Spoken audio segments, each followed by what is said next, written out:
Et on va enchaîner avec notre dossier. Ce soir, nous l'avons intitulé « Moteur, les jeunes font leur cinéma ». Alors, Moteur, c'est quoi? Eh bien, c'est une association que nous voulons vous faire découvrir ou redécouvrir, parce que vous connaissez peut-être cette association qui fait un travail formidable avec les jeunes, j'allais dire les jeunes de banlieue, mais pas que les jeunes de banlieue, on va y revenir.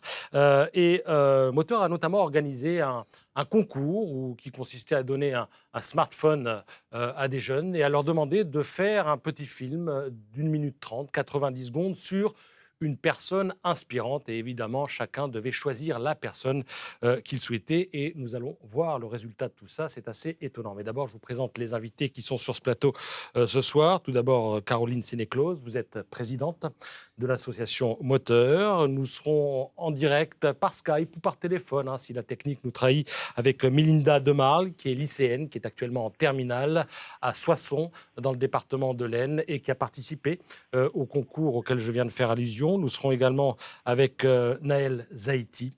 Naël, vous êtes étudiant en philo à Paris. Nous serons aussi avec Anaïs Vaudoué. Vous êtes étudiante en marketing. Vous venez d'être diplômée de Sciences Po. Félicitations. Vous avez tous les deux, vous aussi, participé à ce concours. Et évidemment, nous avons demandé à Sophie Peters de se joindre à nous. Sophie est notre psychanalyste et elle a beaucoup de choses à dire sur cette initiative de Moteur. On va commencer avec vous. Bonsoir déjà à tous les quatre. Bonsoir. Et à Mélinda à Soissons d'être avec nous ce soir sur le plateau de France Info. Caroline, est-ce que vous pouvez nous en dire un petit peu plus sur le principe de ce concours? Comment il est né et quel est son objectif? Alors, il est né il y a 5 ans et l'idée était ultra simple. Elle était de convoquer tous les jeunes de France de 14 à 22 ans. C'est vrai que je tiens beaucoup à cette idée d'inclusion parce qu'elle est vraiment constitutive du projet.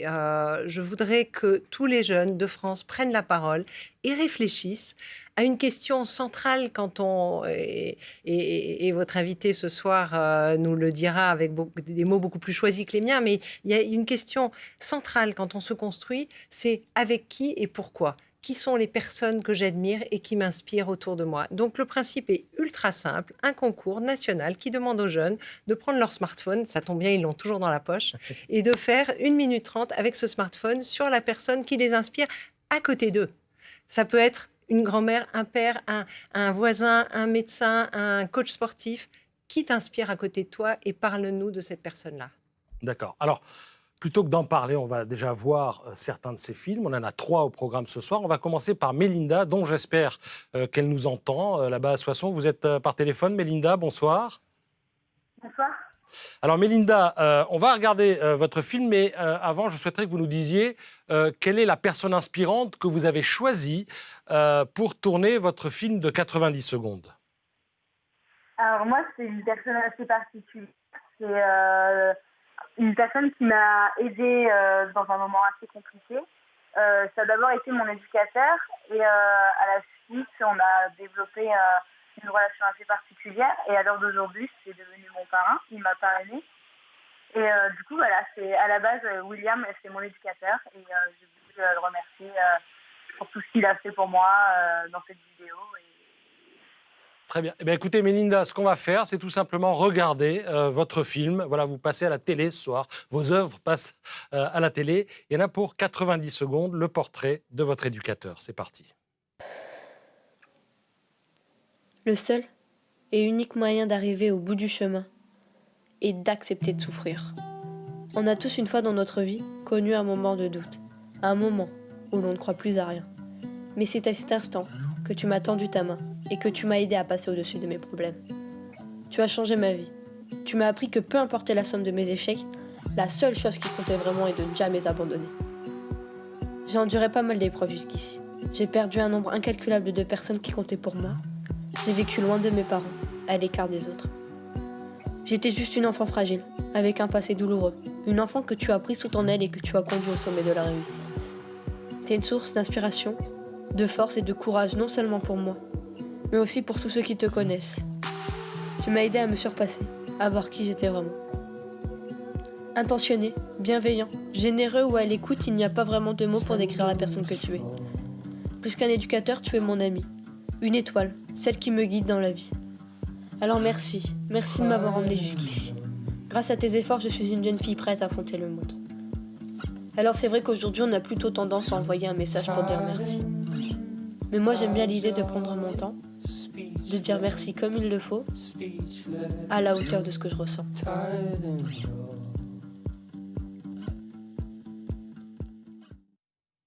Voilà, 90 secondes. Bravo, Mélinda. Il est question dans votre film de fragilité, de souffrance, d'échec. Ce sont apparemment les vôtres. Et à l'arrivée, il y a aussi un merci parce que cet homme a changé votre vie. C'est ça, oui. J'ai eu un passé assez compliqué puisque à l'âge de mes 8 ans, j'ai été placée sous décision de justice dans un foyer. Et ça a été compliqué. Au début, j'ai eu beaucoup de difficultés, mais il y avait cet homme, William, qui était là pour moi et on faisait pas mal de sport ensemble parce que dans le sport, je me réfugie, je décompresse, je suis dans un autre monde et on avait cette même passion qui était le sport et il arrivait vraiment à évacuer toute cette colère et toute cette souffrance que j'avais en moi. Et du coup, je ne le remercierai jamais assez de m'avoir soulagée d'un poids énorme et de m'avoir rendue comme ça. Sophie Peters, vous avez entendu Mélinda, qu'est-ce que ça vous inspire ? On a un magnifique exemple de résilience avec l'histoire de Mélinda, parce que son éducateur a été ce qu'on appelle en psychologie un tuteur de résilience pour elle. C'est qu'il l'a aidée non seulement à traverser, puis à s'adapter aux difficultés de sa propre existence. Et pourquoi il est inspirant pour elle, c'est que grâce à lui, elle a pu mobiliser le meilleur d'elle-même. Meilleur que chacun d'entre nous en a, bien évidemment, mais quand on est assagi par des difficultés dans l'existence et que ça commence très jeune, aller trouver le meilleur en soi, c'est extrêmement compliqué. Et qu'est-ce que lui a permis, en fait, cet homme et cet éducateur qui lui a tendu la main? Il lui a dit, voilà, tu vaux la peine, tu vaux le coup, je vais t'aider et on va aller chercher le meilleur en toi. Et donc, il a pu inspirer le plus bel endroit de Mélinda qui va la porter et il lui a redonné foi dans l'existence. Et c'est ça la résilience, c'est quand tout d'un coup, après une période épouvantable, on arrive à retrouver la foi et Mélinda a retrouvé la foi. Alors, on va passer maintenant au deuxième petit film, c'est le vôtre, Naël. Lorsqu'on vous a demandé de choisir une personne inspirante, à qui avez-vous pensé tout de suite ? Moi, j'ai pensé à mon grand-père algérien, parce que mon père est algérien et ma mère est française, et que j'ai pu rencontrer pour la première fois en avril 2015. Votre grand-père, vous l'avez grand-père. rencontré en 2015. C'est ça, absolument. Vous avez quel âge ? Moi, j'ai 19 ans. Donc, vous aviez 14 ans la première fois que vous avez vu votre C'est grand-père. ça, absolument. Et c'était une manière pour moi de découvrir son histoire et de découvrir qui il est. Et j'ai voulu le raconter à travers des sons, des images, et à travers, pour retranscrire ce récit qui vient de ma famille et donc de mon grand-père. Pardon d'être indiscret, vous m'arrêtez si je le suis, mais pourquoi ne l'avez-vous rencontré qu'à l'âge de 14 ans ? Il y a une raison particulière ? C'est parce que mon père a mis du temps à retourner en Algérie et je suis allé avec lui, avec ma mère aussi. On y est retourné voir ma famille, Votre grand-père en fait était resté en Algérie, C'est donc ça, absolument. vous viviez en France. Absolument. On regarde ? C'est parti. C'est parti, 90 secondes. Il y a 2 ans, en 2015, j'ai rencontré pour la première fois ma famille algérienne du côté de mon père. Cette rencontre m'a permis d'en apprendre plus sur le passé d'une personne ayant une vie mouvementée, mon grand-père, Mohamed Zaidi. Mon grand-père a toujours vécu en Algérie, depuis sa naissance le 23 juillet 1923. Ce pays qui a vécu beaucoup d'horreurs, mais qui reste pour autant beau, autant par ses paysages que sa population. Mon grand-père a eu 11 enfants, tous différents les uns des autres. Il leur a appris l'humilité, la dignité et le respect. Il était agriculteur pendant maintes années et est maintenant à la retraite. Ce qui me marque encore, c'est une histoire qu'il a vécue en 1978. Après avoir combattu pendant la guerre d'Algérie, un moment crucial dans l'histoire de ce pays, il a voulu se rendre en France. Cependant, alors qu'il arrivait à Marseille, il s'est fait refouler et a dû rester dans des commissariats avant de repartir. Le fait de n'avoir jamais vu la métropole lui brise le cœur, l'une des choses qu'il regrette dans ses 94 ans de vécu. C'est grâce à des personnes comme mon grand-père, qui ont vécu tant de choses en presque un siècle, qu'on en apprend sur nous et surtout sur les autres.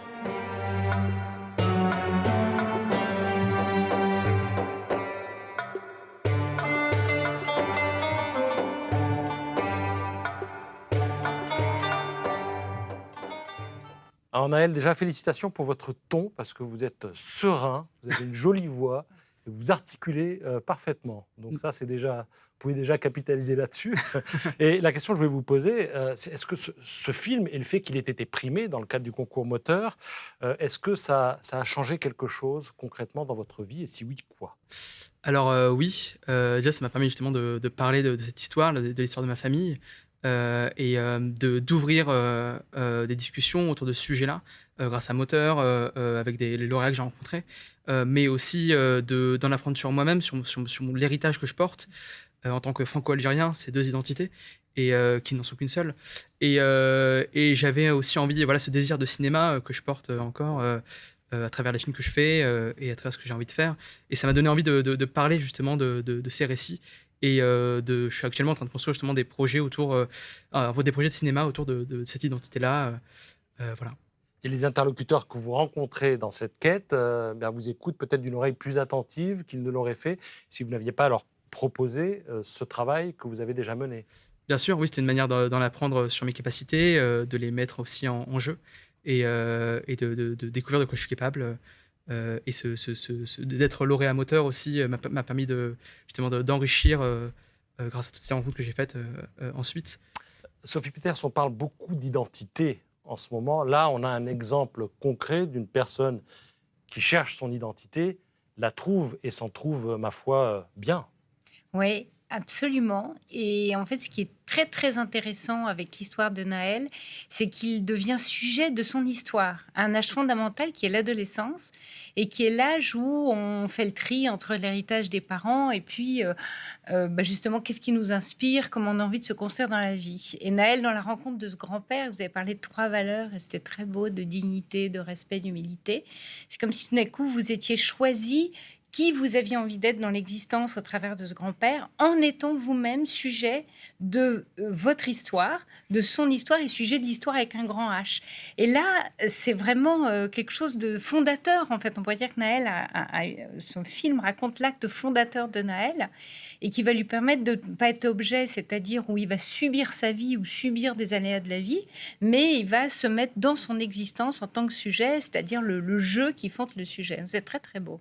Et ça va... Vous voyez, c'est intéressant votre question sur l'identité, parce que l'identité, c'est quelque chose auquel on peut vouloir accéder sur un plan social et qu'on veut revendiquer. Et là, il n'y a pas de revendication. Chez Naël, il y a quelque chose qui l'habite et qui l'endosse. Et c'est là où je dis qu'il se fait sujet et qu'il n'est pas de la quête identitaire. Ça y est, il est dedans. Et ça, c'est magnifique.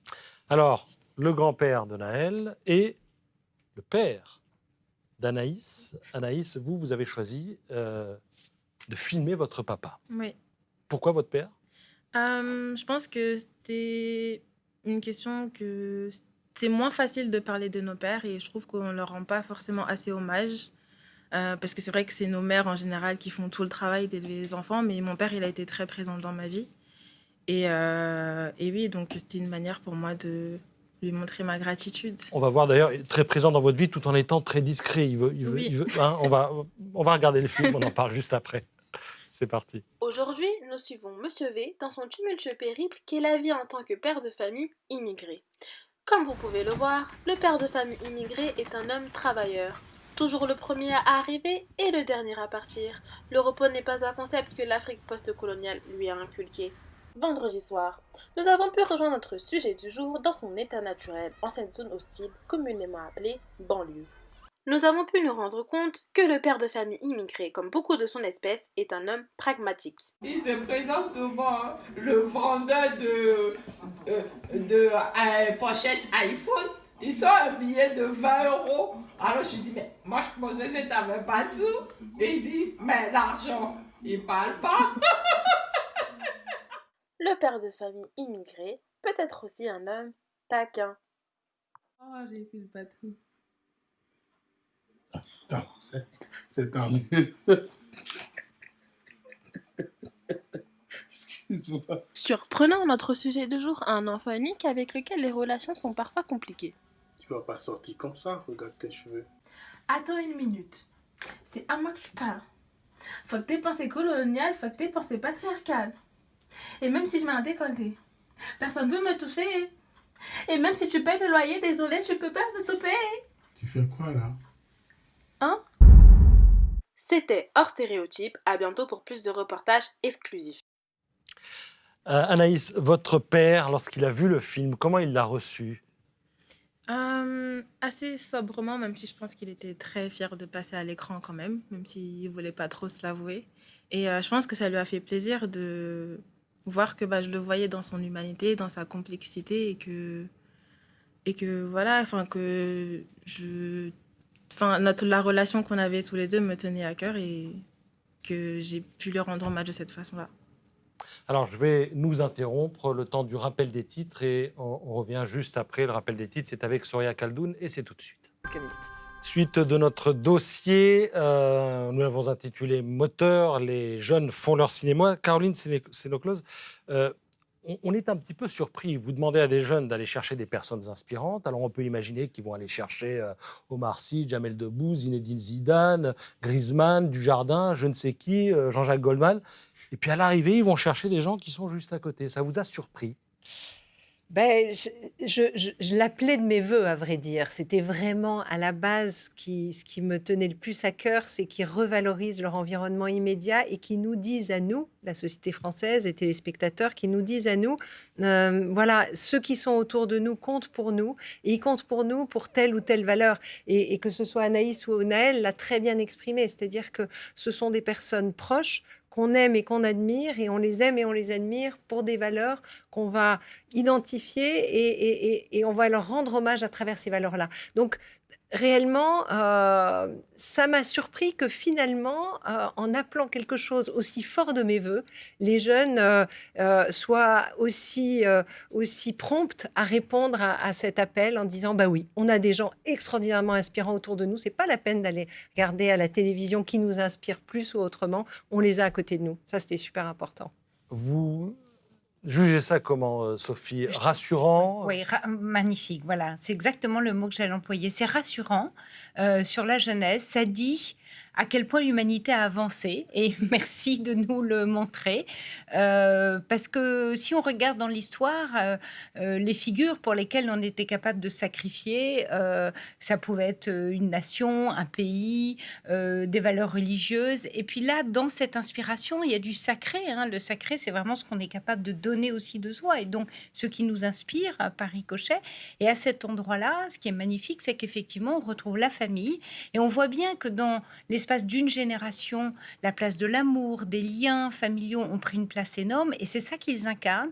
Et c'est aussi très beau parce qu'à chacun à leur mesure, et c'est ce qu'a fait aussi Anaïs a parlé d'hommage rendu à son père, et donc il y a quelque chose qui se rend dans quelque chose qui a été donné. Ça prouve que, je ne sais pas si Françoise Dolto nous entend là où elle est, mais en tout cas on a compris quelque chose dans l'éducation des enfants, en tout cas eux le prouvent, et ça fait vraiment chaud au cœur. Ouais.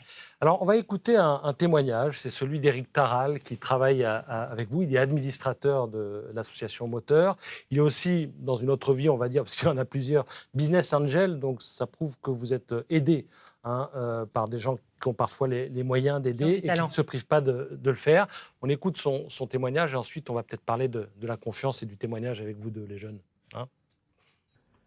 Bonsoir Patrice, bonsoir à tous. J'ai la chance de faire partie de l'aventure Moteur depuis son début avec Caroline. Et ce qui m'a toujours stupéfait, enchanté, c'est de voir la facilité avec laquelle les jeunes, à travers cet outil qui est leur téléphone portable, qui était souvent passif, s'emparent de leur histoire, vont vers leur mentor, vont vers leur exemple, sont capables de tisser du lien, sont capables d'avoir une réflexion sur eux-mêmes vraiment approfondie, souvent drôle, parfois toujours très touchante en fait, et c'est quelque chose qui est à chaque année, on découvre des pépites et nous sommes vraiment émus. Mais au-delà de cette émotion, ce qui est important de voir, c'est que ces jeunes ils avancent grâce au fait justement d'être allés vers leur exemple, d'avoir réfléchi sur eux-mêmes, d'avoir commencé ce parcours. C'est un premier pas. C'est souvent le premier pas qui coûte, et évidemment avec l'association Moteur, on fait en sorte de les accompagner, les gagnants notamment avec les campus de la confiance, Vous en avez parlé, je suppose. Et donc, c'est quelque chose qui devient maintenant un accompagnement complet, qui part d'une petite étincelle, un petit déclic au début. Il faut juste prendre son téléphone, juste aller vers son exemple, juste aller vers la personne qui nous inspire, juste la remercier. Et tout est possible. Et c'est ça la force de moteur, je pense. À bientôt. Alors, Éric Taral parlait du campus de la confiance, on va y revenir, mais Anaïs, je voudrais savoir si cette expérience vous a gonflé, a boosté votre confiance, et si oui, dans quel domaine particulier, par exemple? Je me suis rendu compte que j'étais douée pour l'écriture et justement pour conceptualiser mes idées et les mettre en images. Et du coup, ça m'a poussée à réaliser d'autres films par la suite, notamment pendant le confinement, et à m'améliorer dans toutes mes capacités techniques, que ce soit le montage ou le mixage. Et je me suis rendu compte que j'étais capable en fait de faire toutes ces choses-là et de continuer à m'améliorer à chaque fois. Alors, vous parlez de confiance, j'ajouterai aussi le terme valorisation, estime de soi, parce que les étudiants qui sont ici et ceux qui ont participé à cette expérience, alors cette année, ça n'a pas été possible, mais vous les emmenez à Cannes, au Festival de Cannes. Est-ce que vous pouvez nous dire un mot de la manière dont ça s'est dealé avec le monde du cinéma? Parce que moi, les marges, j'ai jamais eu droit, moi, en fait. Comment on fait? Alors, en fait, on montre que tous ces jeunes qui sont si bien représentés par Naël et Anaïs ce soir et Mélinda aussi, ont du talent. Et que nous, on a envie de les pousser, on a envie de les mettre en lumière. Et après, on a la chance de faire des rencontres. Une des très belles rencontres du projet Moteur, c'était Samuel Le Bihan, notre parrain. Et Samuel, dès le départ, il a dit, mais ces jeunes, ils vont faire des pépites. Et ces pépites, on ne va pas les laisser là, on va les emmener à Cannes, on va leur faire monter les marches.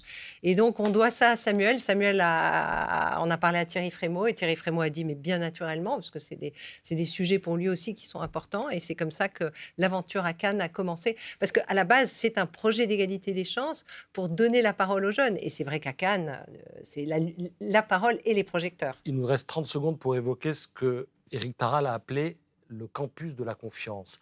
C'est quoi? C'est-à-dire que ces jeunes-là qui ont participé au concours, vous leur donnez... Il y a une suite derrière? Il y a une suite parce qu'on ne veut pas les laisser en haut des marches. C'est quoi, cette Donc suite? la suite, c'est le campus de la confiance pour prendre confiance en soi. Anaïs a très bien dit, pour prendre confiance dans les autres, donc créer du lien avec les autres partenaires avec lesquels l'aventure a été menée et prendre confiance dans la société. C'est cette triple confiance en soi qu'on travaille à travers l'éloquence avec Bertrand Perrier, à travers le slam avec un garçon extraordinaire qui s'appelle Jackie Ido, à travers l'expression corporelle avec Bola Sabourin. Voilà, des ateliers qui permettent aux jeunes ensemble de se fédérer et de monter en confiance. Je précise que cette année, le président du jury, c'était Grand Corps Malade, que lui attache une grande importance aux textes et que les textes des étudiants qui ont participé au concours cette année seront affichés à la Gare du Nord dans quelques jours. Ils y sont déjà, et l'inauguration officielle aura lieu le 15 et pendant près de 2 mois, les textes de ces jeunes seront dans la plus grande gare d'Europe. C'est un cadeau magnifique de la SNCF, je les en remercie parce que voilà, la parole de ces jeunes avec Grand Corps Malade comme parrain, c'est exceptionnel. Je n'aurai que 2 mots, merci et bravo. Merci. La météo.